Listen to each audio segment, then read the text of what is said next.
Good morning, boys and girls, friends, lovers, children of all ages.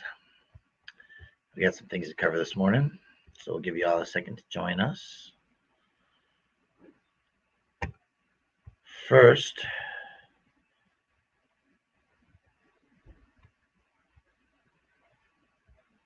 we're going to not watch that commercial because I don't know what that is. Say insurance. Okay.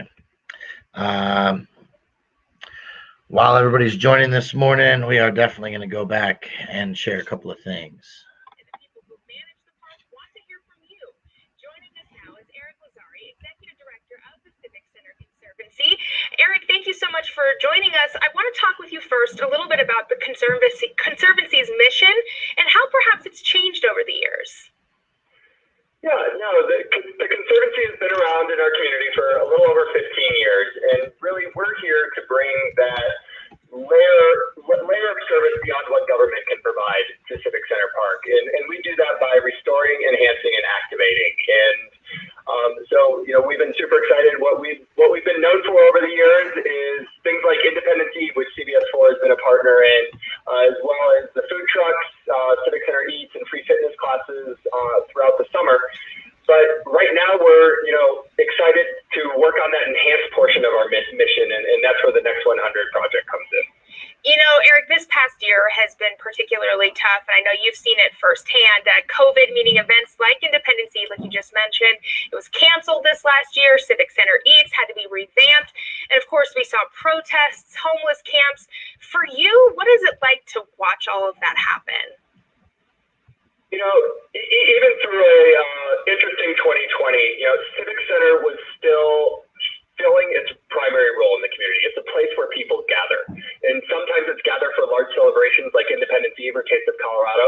But a lot of times it's a celebration or a protest in expressing their voice. And it's important that our community has a space like Civic Center for both those things to happen. And so really as I look back on 2020 and the role Civic Center played in the Black Lives Matter protests in the response to George Floyd, it was really Civic Center serving its highest and best use for our community, a place where voices can be expressed, and it's a place really as a community that we can all come together. And you said it, you're looking forward to the future, the next 100 years of the park, but I understand you're looking at the park in 4 different zones. So why go that way?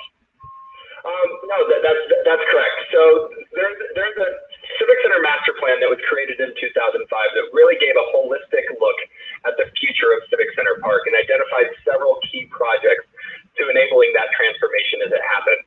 And so right now in this phase 1 of the Civic Center Next 100, we are looking at kind of the 4 projects that can have the most impact right away is really how we're looking at it. And what we know is, some of them have already had funding identified. So once we finish the designs, they can go right into construction. Others are still more conceptual, and we want the community to be on that journey with us. And it's really up to the community to decide what's going to happen in their Civic Center Park. Well, let's go ahead and talk about the survey specifically, Eric. I've been looking it over myself. What sort of information are you hoping to gather? Really, we want to know what people want to experience in Civic Center Park. We've got some great key projects, the Greek Theater being probably the most prominent of them. But as they think about what they want Civic Center to be, and the Greek Theater specifically to be in 3, 4, 5 years, we want to know what types of things they want to experience there. Do they want to see live music? Do they want to see theater performances? Do they want it to be just a place where we can go and have civic discussions? So that's the sort of thing. But, we're also asking the community to think about what their children and their children's children will want. In Civic Center, we get to think in centuries as opposed to decades. I was going to say, it served us well the past 100 years, and certainly we want the next 100 years to be just as great, if not greater. So, Eric, thank you so much for your insight. Now, as far as this survey goes, you have until March 5th to fill that out. You can find it on our links and info page at CBS. Or you can find it in your links right there under the screen. Good morning, everybody. Loma, I'm trying to hide the things in front of my face. I know my hair looks like a wild man today. We're in the office of Cut the Plastic this morning. Colorado Masquerade, I should say. Verde fundraising. We've got print shop going on in the back. Lots of things going on today. We're prepping chartreuse fabric for a very special mask being put out by our new product line, Bacon. And good morning to everybody who's out there. Yesterday, if you saw anything, you're probably confused by my channel. What is he doing in this big giant meeting? It looks pretty boring. We don't understand what's going on.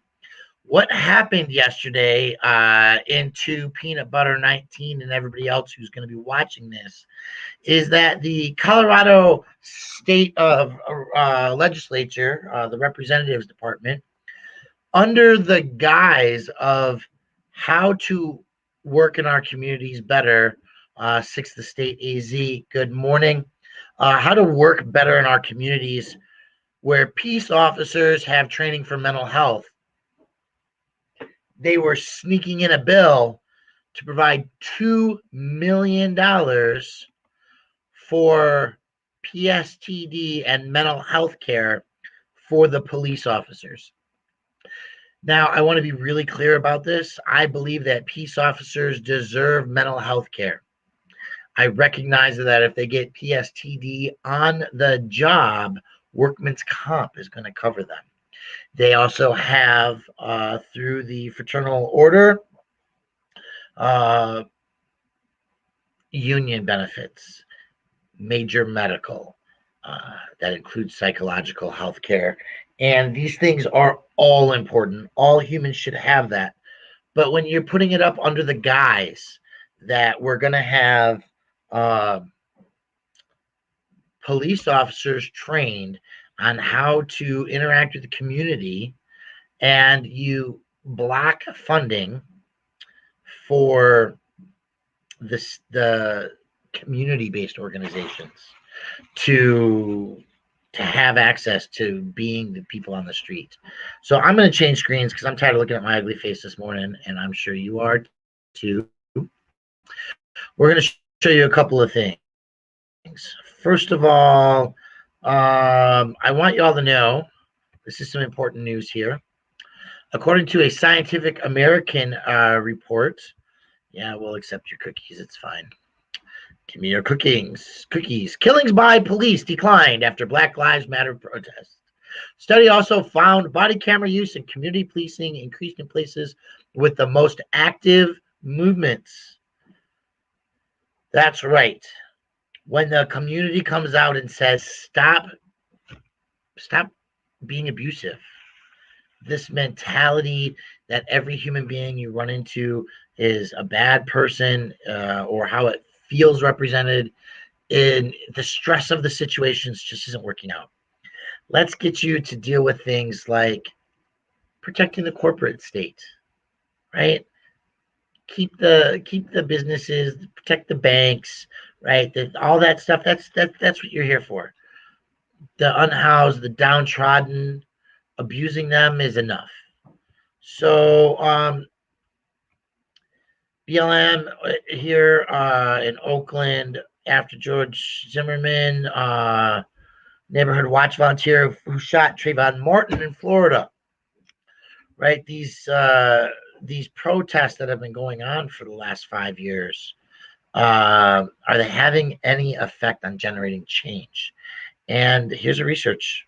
It was a research posted in February as an online preprint item in the Social Science Research Network, is the first of its kind to measure these things.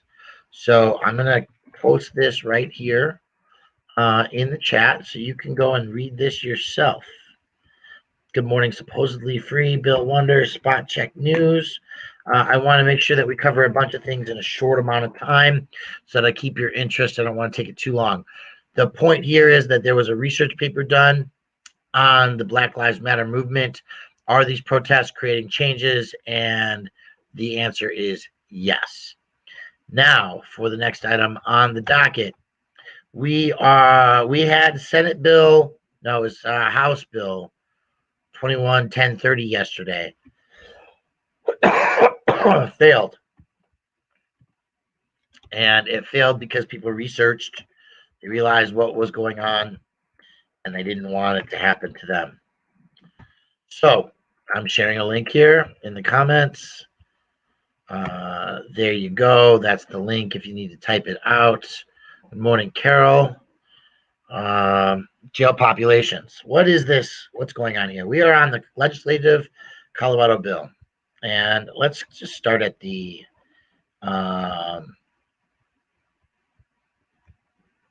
beginning. This is a schedule for the Judiciary Committee on March 4th. Make felony murder a Class 2 felony. Criminal Justice System Operational Process Study was 2060.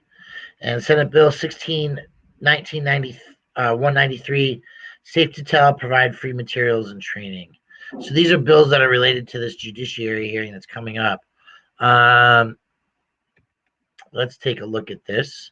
Thursday, March 4th, there's Jail Population Management Tools 21062, Lost or Stolen Firearms, and Supported Decision-Making Agreements. So on Senate Bill 21062, this is sponsored by Adrian Benavides and Pete Lee of the prime sponsors. The bill gives a peace officer the authority to issue a summons and complaint for any offense committed in the officer's presence, or if not committed in the presence, for any offense that the officer has probable cause to believe was committed and probable cause to believe was committed by the person charged, unless arrest is statutorily required or the offense is a crime of violence. What does that mean? Well, I want to focus on two things here. The first one is summons and complaint. That means that if something happens and you are needed to go to court, you're not required to go to jail first. That's what that means.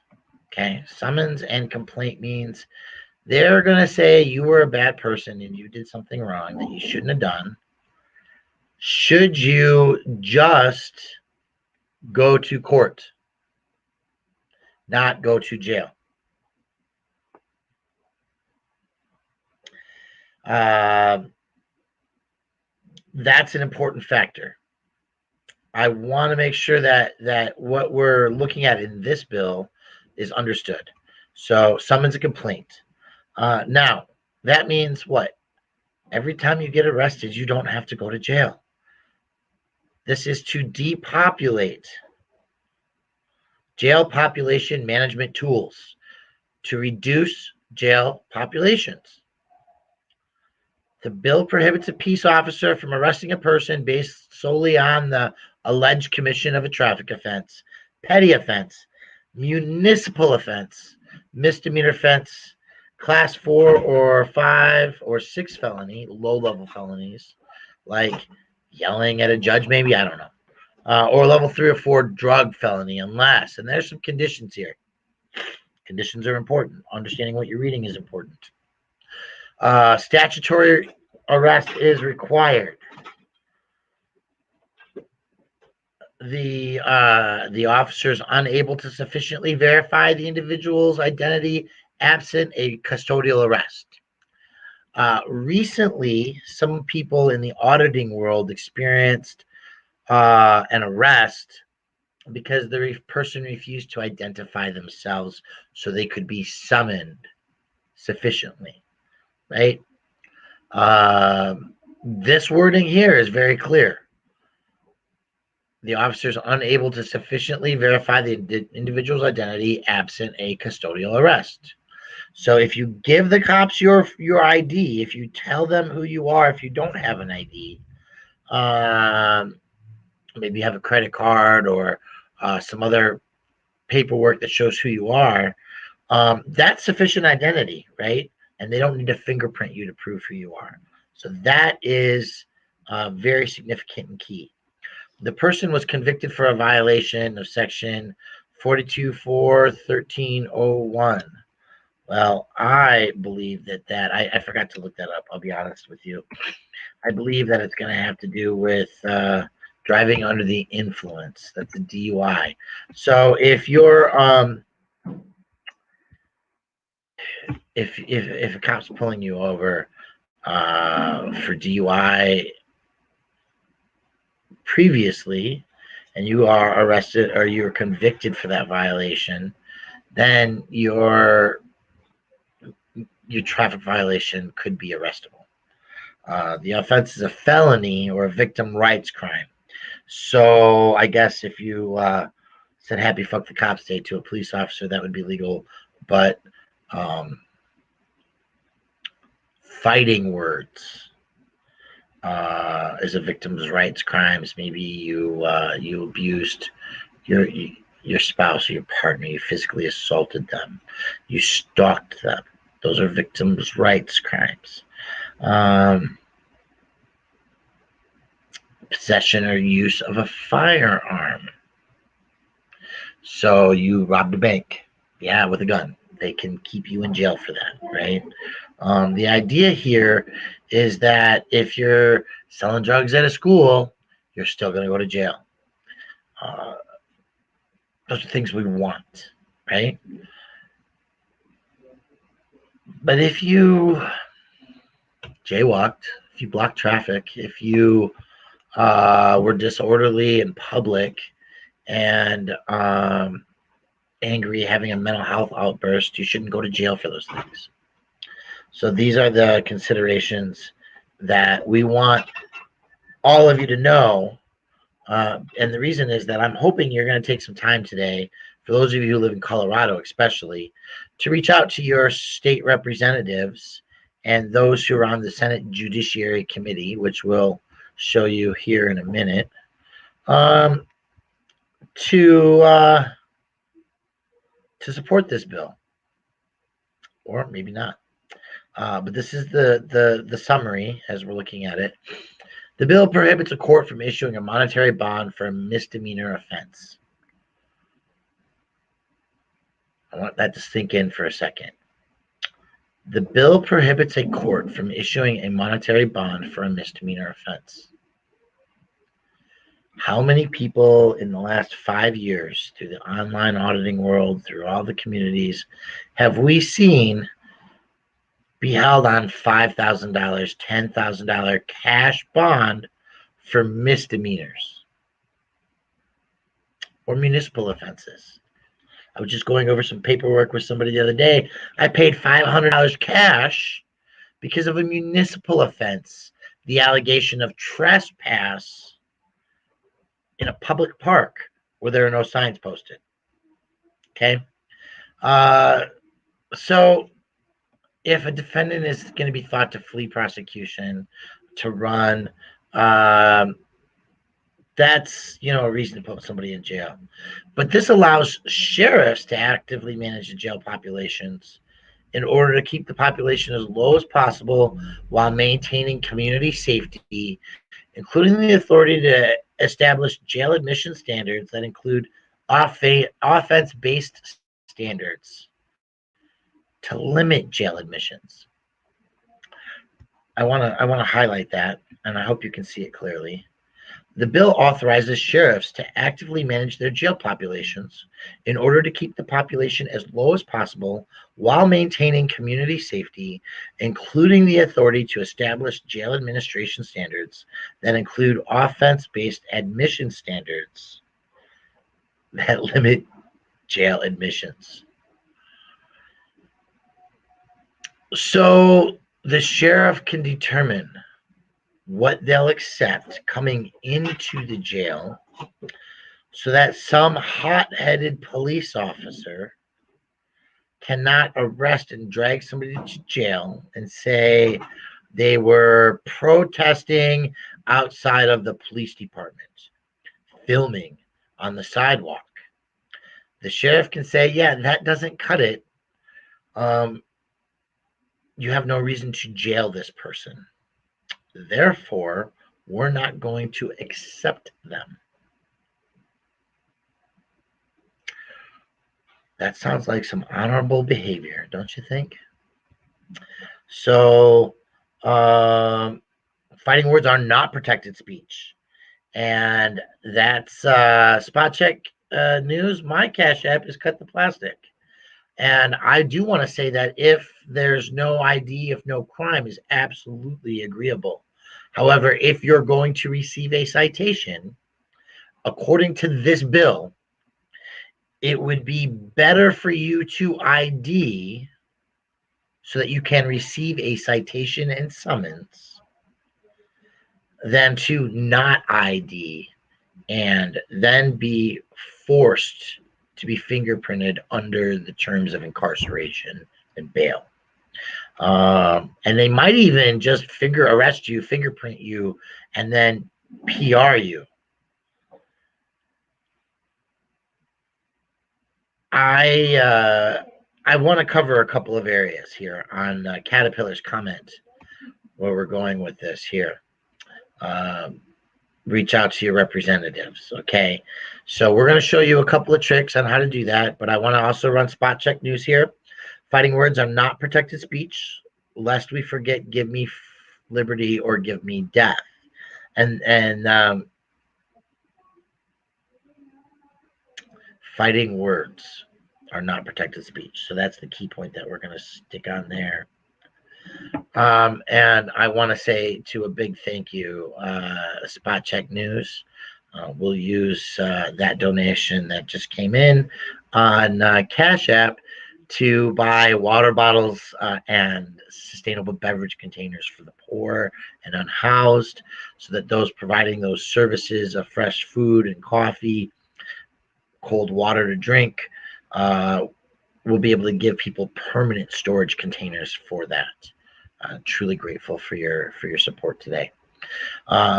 On this, staying on topic though, the jail population management tools give the sheriff's discretion. It was introduced. There's a PDF available.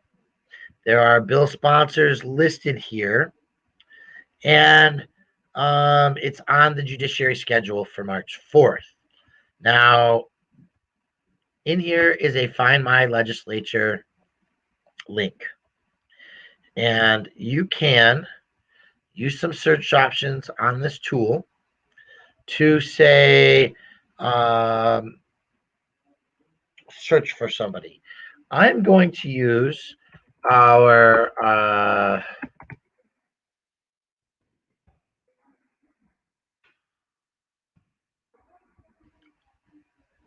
rough mailing address here, shipping address. If I have our office located correctly, I do. So this is roughly our district off of 6th Avenue here. And I have Senator Jesse Danielson and Representative Chris Kennedy. Their emails are clickable here. You can also copy them. Now, here's a trick too. Here's a copy. We're going to hit Jesse Danielson. Now, this bill is still in committee. So let's show you the committee screen. If I have it open still, the judiciary, there we go.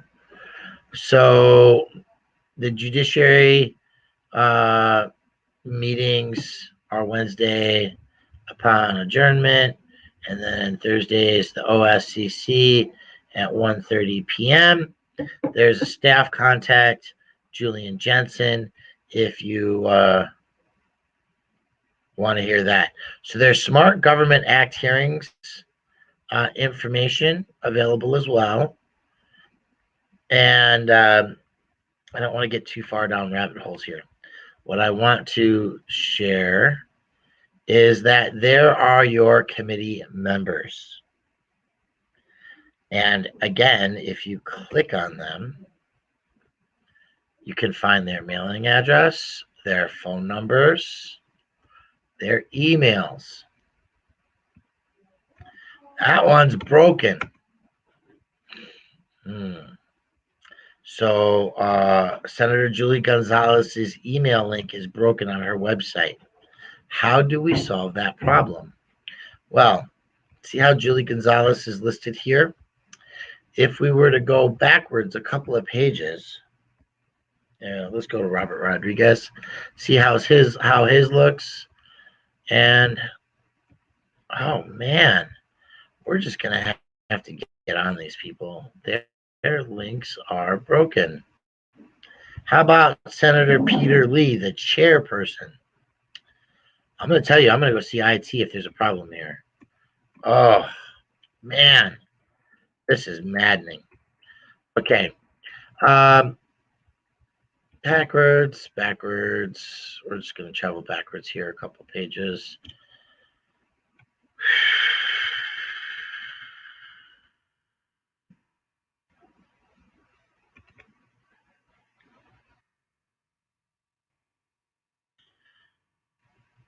Let's check another area. I'm just trying to find another person. Dominique Jackson's very contactable. It seems this whole link is broken here. So we're going to go to the Find My Legislator option again. We're going to put in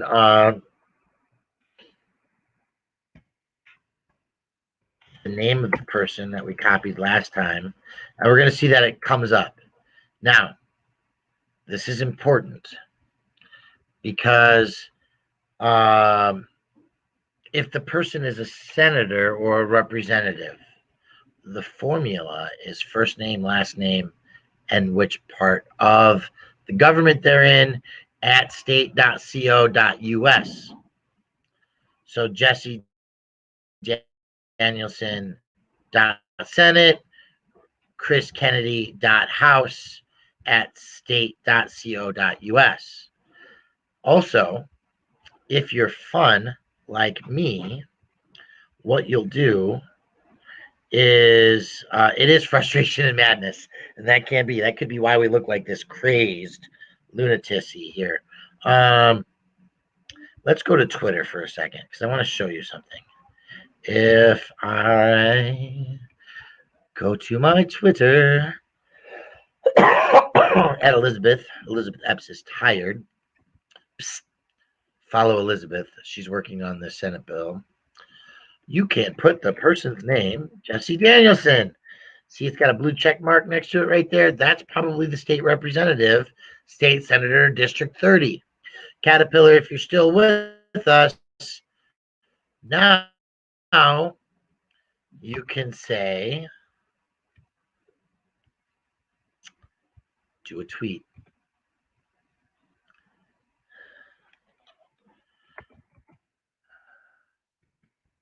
I'm reaching out today because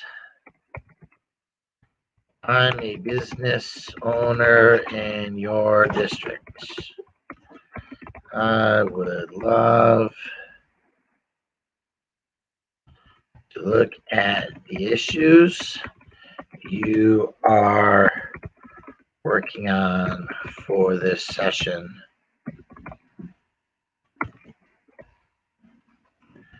Can we connect? And now I've reached them live on Twitter. They have a website also, but remember, when you communicate with a state representative on a social media page like Twitter, they can't delete your comments. They're public, and you can actually use this concept of tagging. Let me show you what I did yesterday. To me, where's my profile? There we are. So yesterday I said,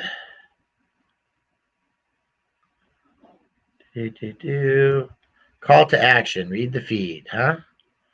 Mental health should be community driven. At Dasher.org has been working on this. There's Dasher on the face mask, right? They've been working on this. 2021 is not ready to pass. Here's Emily. Daphne, all these other representatives. See, we can follow them. Can follow them, and we can eat. We can. Uh, when we tag them like this, they actually get notices that they're being tagged. Now, what does a Colorado representative do, Aman Joda?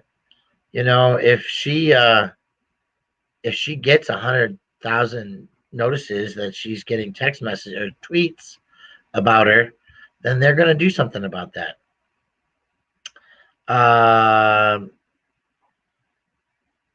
So these are factors that I'm just trying to share with you.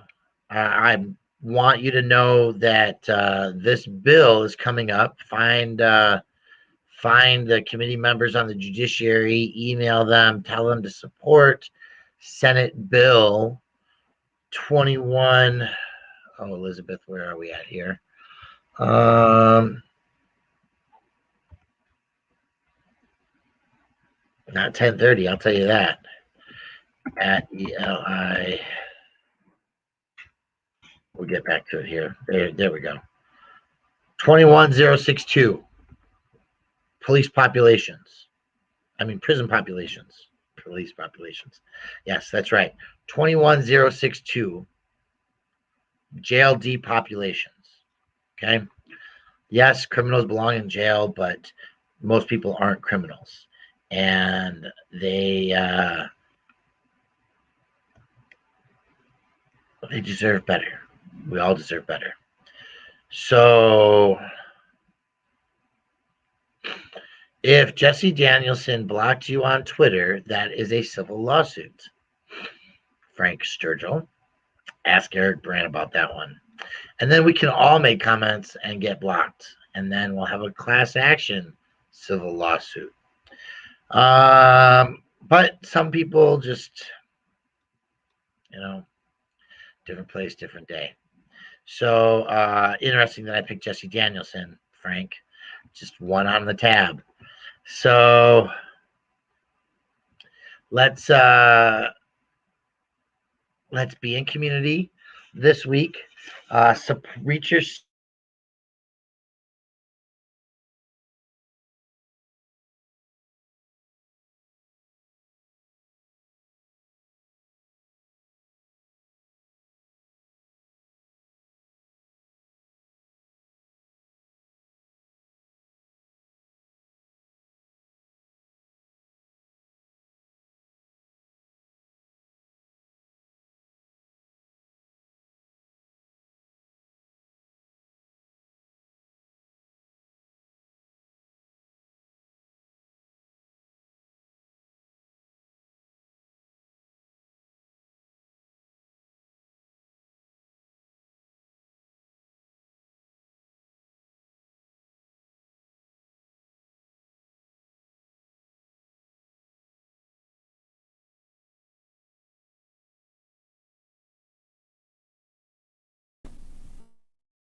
Whoops. Oh, thanks for joining me. Basically, my computer battery just died. I happened to open up the other one to get back in real quick. Folks, it's half an hour. Just hung. That's because the battery from the laptop just crashed. It died absolutely. And that's what we got. So, thank you for being here. Thank you all for joining us on this little pathway. We've got lots of things to keep up with, and we'll talk to you later. Have a great day.